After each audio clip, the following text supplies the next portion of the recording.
ಅಮಂಗಳವಾಗ್ತಿ ಇವಳಿಗೆ ಹೇಗೆ ತಿಳಿಸಲಿ? ಸೀತಾ, ಜಾನಕಿ,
ಈ ದಿನ ನನ್ನ ಪಟ್ಟಾಭಿಷೇಕ ನಡೆಯುವುದು.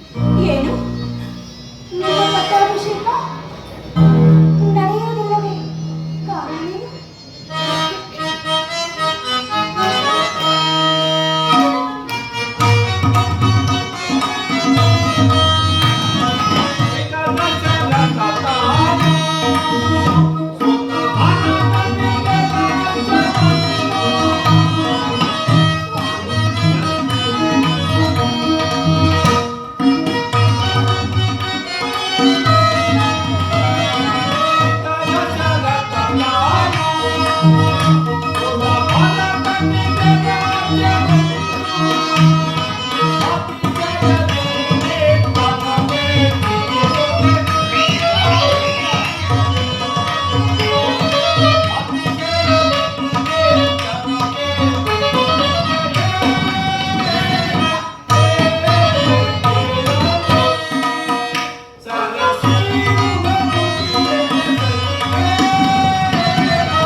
ಕೇಳಲಿ.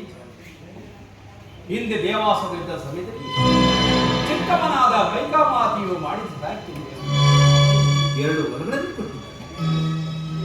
ಆ ವರಗಳನ್ನು ಈಗ ಕೇಳಿಕೊಂಡು ಏನೆಂಬುದಾಗಿ?